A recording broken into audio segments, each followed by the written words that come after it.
2। ہجرت اور رخصتی۔ جب حضور نبی کریم صلی اللہ علیہ وآلہ وسلم نے حضرت سیدنا ابو بکر صدیق رضی اللہ تعالیٰ عنہ کے ہمراہ مدینہ منورہ کی جانب ہجرت فرمائی۔ آپ رضی اللہ تعالیٰ عنہ اس وقت مکہ مکرمہ میں حضور نبی کریم صلی اللہ علیہ وآلہ وسلم کی صاحبزادیوں حضرت سیدہ ام کلثوم اور حضرت سیدہ فاطمہ الزہرا کے ہمراہ مقیم تھی۔ اور پھر جب حضور نبی کریم صلی اللہ علیہ وآلہ وسلم نے مدینہ منورہ میں مہاجرین اور انصار کے مابین رشتہ مواخات قائم فرما دیا، تو حضرت زید بن حارثہ رضی اللہ تعالیٰ عنہ کو بھیجا کہ وہ مکہ مکرمہ جائیں اور میری بیٹیوں اور بیوی کو مدینہ منورہ لے آئیں۔ حضرت زید بن حارثہ رضی اللہ تعالیٰ عنہ کے ہمراہ حضرت ابو رافع رضی اللہ تعالیٰ عنہ بھی تھے، اور حضرت سیدنا ابو بکر صدیق رضی اللہ تعالیٰ عنہ کے اہل خانہ کو اپنے ہمراہ مدینہ منورہ لائے۔ روایت میں آتا ہے کہ حضور نبی کریم صلی اللہ علیہ وآلہ وسلم نے حضرت زید بن حارثہ رضی اللہ تعالیٰ عنہ کو مکہ مکرمہ بھیجا تاکہ وہ حضور نبی کریم صلی اللہ علیہ وآلہ وسلم کی صاحبزادیوں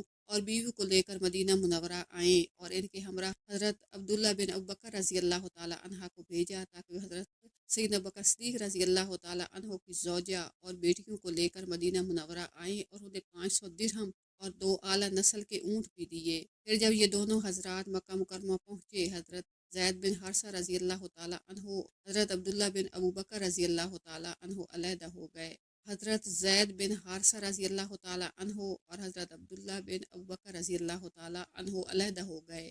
اور حضرت عبداللہ بن ابو بکر رضی اللہ تعالیٰ عنہ نے اپنے اہل خانہ جن میں والدہ حضرت ام رومان رضی اللہ تعالیٰ عنہ، بہن حضرت اسماء اور حضرت سیدہ عائشہ صدیقہ رضی اللہ تعالیٰ عنہا شامل تھیں، اور حضرت زید بن حارثہ رضی اللہ تعالیٰ عنہ نے حضور نبی کریم صلی اللہ علیہ وآلہ وسلم کے اہل خانہ جن میں ام المؤمنین حضرت سیدہ سودہ رضی اللہ تعالیٰ عنہ اور حضور نبی کریم صلی اللہ علیہ وآلہ وسلم کی 2 صاحبزادیاں حضرت سیدہ ام کلثوم اور حضرت فاطمہ الزہرا رضی اللہ تعالیٰ عنہن شامل تھیں، اور اپنی زوجہ حضرت ام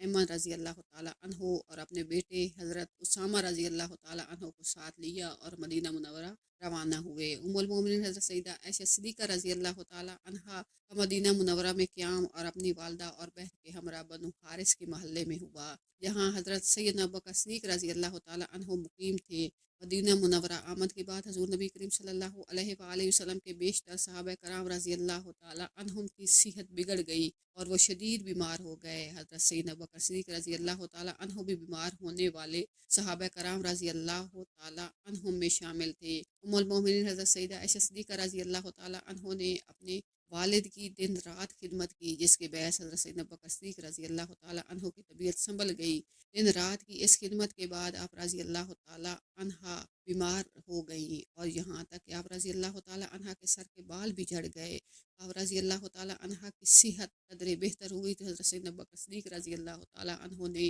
حضور نبی کریم صلی اللہ علیہ وآلہ وسلم سے کہا، یا رسول اللہ صلی اللہ علیہ وآلہ وسلم، آپ صلی اللہ علیہ وآلہ وسلم اب اپنی امانت کو لے جائیں۔ حضور نبی کریم صلی اللہ علیہ وآلہ وسلم نے فرمایا، میں مہر ادا نہیں کر سکتا۔ حضرت سیدنا ابو بکر صدیق رضی اللہ تعالیٰ عنہ نے حضور نبی کریم صلی اللہ علیہ وآلہ وسلم کو قرض دیا، جس پر حضور نبی کریم صلی اللہ علیہ وآلہ وسلم نے آپ رضی اللہ تعالیٰ عنہ کا مہر ادا کیا، اور آپ یوں رضی اللہ تعالیٰ عنہ رخصت ہو کر حضور نبی کریم صلی اللہ علیہ وآلہ وسلم کے گھر آ گئیں۔ ام المؤمنین حضرت سیدہ عائشہ صدیقہ رضی اللہ تعالیٰ عنہ فرماتی ہیں کہ مدینہ منورہ آمد کے بعد ہمارا قیام بنو حارث کے محلے میں ہوا۔ حضور نبی کریم صلی اللہ علیہ وآلہ وسلم ایک روز ہمارے گھر تشریف لائے۔ جب آپ صلی اللہ علیہ وآلہ وسلم آئے، میں اس وقت جھولا جھول رہی تھی۔ میری والدہ نے مجھے جھولے سے اتارا اور میرا ہاتھ منہ دھو کر میرے بالوں میں کنگھی کر کے چوٹی کی، اور پھر مجھے لے کر اس کمرے میں داخل ہوئی جہاں آپ صلی اللہ علیہ وآلہ وسلم تشریف فرما تھے۔ آپ صلی اللہ علیہ وآلہ وسلم کے ہمراہ دیگر انصار اور مہاجرین بھی تھے۔ ہمیں دیکھتے ہی وہ انصار اور مہاجرین اس کمرے سے باہر چلے گئے، اور پھر میری والدہ نے مجھ سے کہا، یہ تمہارے اہل ہیں اور اللہ تمہیں ان کے لیے بابرکت کرے اور تمہیں ان سے برکت حاصل ہو۔ اور پھر وہ بھی کمرے سے باہر چلی گئیں۔ آپ صلی اللہ علیہ وآلہ وسلم نے اس کمرہ میں میرے ساتھ خلوت خاص فرمائی۔ ام المؤمنین حضرت سیدہ عائشہ صدیقہ رضی اللہ تعالیٰ عنہ فرماتی ہیں کہ جس وقت حضور نبی کریم صلی اللہ علیہ وآلہ وسلم ہمارے گھر تشریف لائے،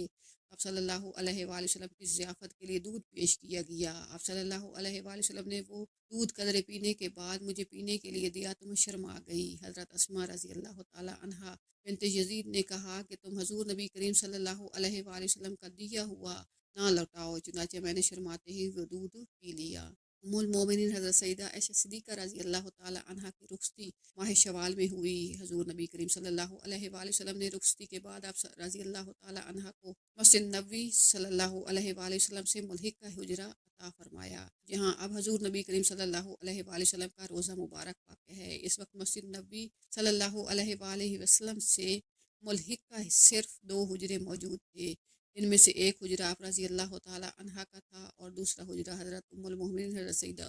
سودہ رضی اللہ تعالی عنہا اور حضور نبی کریم صلی اللہ علیہ وآلہ وسلم کی صاحبزادیوں حضرت سیدہ ام کلثوم رضی اللہ تعالی عنہا اور حضرت فاطمہ الزہرا رضی اللہ تعالی عنہا کے لیے مخصوص تھا۔ ام المؤمنین حضرت سیدہ عائشہ صدیقہ رضی اللہ تعالی عنہا کی رخصتی کے وقت عمر مبارک صرف 9 برس تھی۔ اب رضی اللہ تعالی عنہا کی رخصتی کے وقت باقاعدہ کوئی رسم ادا نہ کی گئی اور نہ ہی کسی قسم کی کوئی ضیافت کا اہتمام کیا گیا۔